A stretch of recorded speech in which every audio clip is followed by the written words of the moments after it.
ভালো আর খারাপ নিয়েই কিন্তু মানুষ তৈরি। আবার কিছু কিছু মানুষের কিন্তু বদ অভ্যাস থাকে। ভালো অভ্যাস আবার বদ অভ্যাস, খারাপ গুণ ভালো গুণ সব মিলিয়েই কিন্তু মানুষ। হ্যালো এভরিওয়ান, আসসালামু আলাইকুম। আপনারা সবাই কেমন আছেন? আল্লাহর অশেষ রহমতে আমিও অনেক ভালো আছি। আমার মেয়েকে দেখেন যে আজকে লাল টুকটুক একটা জামা পরেছে, সেটা কিন্তু আমিই বানিয়ে দিয়েছিলাম। কালকে ভিডিওটা আপলোড করেছিলাম যে আমি এটা বানাচ্ছি, আজকে কিন্তু পুরো কমপ্লিট। সে তাকে পরিয়ে ভিডিও করে ফেলেছি। বলেন তো জামাটা কেমন হয়েছে? শুরুতেই যে বললাম বদ অভ্যাসের ব্যাপারটা, সেটা কিন্তু আমার মধ্যে ভরপুর আছে। এটা একটু শেয়ার করি আপনাদের সাথে। যখন আমি এই তো সেলাই মেশিনের কাজ শিখি ইউটিউবের মাধ্যমে, আমি তো মেশিন কেনার জন্য অস্থির হয়ে যাই। টাকা আছে বা না আছে সেটা তো বোঝারই চেষ্টা করছিলাম না। আমার হাজব্যান্ডের মাথা পুরো চিবিয়ে খাচ্ছিলাম। সে বলেছিল যে আমাকে কিনে দেবে, কিন্তু আমি তো পুরো ধৈর্য ছাড়া। আমি একদম, এটা সত্যি, আমি একদম ধৈর্যহীন একটা মেয়ে। ধৈর্য নাই বললেই চলে। যেটা চাইবো সেটা নগদ কিনে দিতে হয়, এমন একটা মেয়ে আমি। তো এটা আমি খুব তাড়াতাড়ি পরিত্যাগ করার চেষ্টা করব ইনশাআল্লাহ। তো যখন আমি ইউটিউবে কাজ শিখি, তখন আমি মেশিন কেনার জন্য খুবই প্যারা দিচ্ছিলাম আমার হাজব্যান্ডকে। তো একসময় সে আমাকে এটা কিনে দেয়। এটা একটা খারাপ অভ্যাস, কিন্তু আমি যে কাজগুলো শিখি সেটা আমি কিন্তু ধৈর্য সহকারে শিখি। আমি সেই কাজ বাস্তবায়ন করার জন্য কিন্তু উপরি হয়ে লেগে পড়ি। আমি যেটা শিখি সেটা কিন্তু কাজে লাগানোর চেষ্টা করি। এই তো এখন দেখেন যে জামাগুলো বানাচ্ছি, এখন কিন্তু আমার হাজব্যান্ডের অনেক টাকা আমি বাঁচিয়ে দিয়েছি। প্রায় 6 বছর হবে আমি সেলাই কাজ পারি। তো 6 বছরে যে আমি কত জামা কাপড় পরলাম।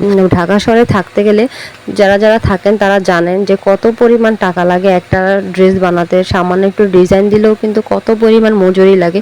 তো সেই টাকাগুলো কিন্তু আমি আমার হাজব্যান্ডের বাঁচিয়ে দিয়েছি।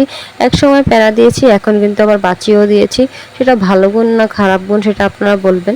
ভালো গুণও কিন্তু আছে, খারাপ গুণও কিন্তু আছে। আবার দেখেন, শুধু সেলাই মেশিন না, আমি যখন কেক বেকিংয়ের কাজ শিখেছিলাম তখনও সেম কাজটাই করেছিলাম। কেক বেকিং শেখা অবস্থা আমি আমার হাজব্যান্ডের মাথা আবার চিবিয়ে খাচ্ছিলাম যে আমাকে কেক বেকিংয়ের সমস্ত প্রোডাক্ট কিনে দাও।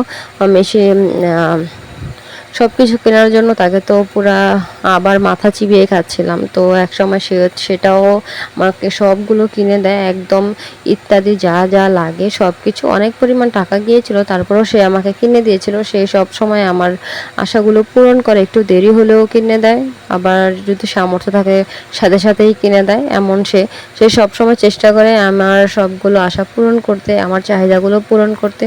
তাই তাকে অনেক থ্যাঙ্কফুল আমি তাকে পেয়ে। তো এই তো দেখছেন আমার মেয়ের লাল টুকটুকে জামাটা একটা ব্যানও বানিয়ে দিয়েছিলাম সাথে, সেটাও সে আজকে পরে অনেক খুশি হয়েছে। জামাটা না পরে যতটা খুশি হয়েছে, সে ব্যানটা পেয়ে আর তার চেয়ে বেশি খুশি হয়েছে। ব্যানটা দেখেন কত কিউট। এটা নিয়ে তো আমি না হয় 3-4টা ভিডিও বানিয়ে ফেলেছি। যেহেতু আমার কাজ এখন ভিডিও তৈরি করা, তো আমি একটু সামান্য জিনিস পেলেই কিন্তু শুধু ভিডিও তৈরি করতে থাকি। এখানেই তো মেয়েকে বাইরে নিয়ে গিয়েছিলাম একটু ভিডিও করতে। বৃষ্টিময় আবহাওয়া ছিল আর নিচে প্রচণ্ড বৃষ্টি, মানে ঝিরে ঝিরে বৃষ্টি পড়ছিল, ক্যামেরাতে দেখা যাচ্ছে না। আমার মেয়ে তো খুব খুশি, ব্যান্ডটা দেখতে পাচ্ছেন ক্যামেরার মধ্যে কিভাবে ফুটে উঠেছে। তারপরে এই তো বাসায় চলে আসলাম। আর যার যার ভিডিওটা ভালো লাগবে অবশ্যই লাইক কমেন্ট করে শেয়ার করে দিবেন। ধন্যবাদ।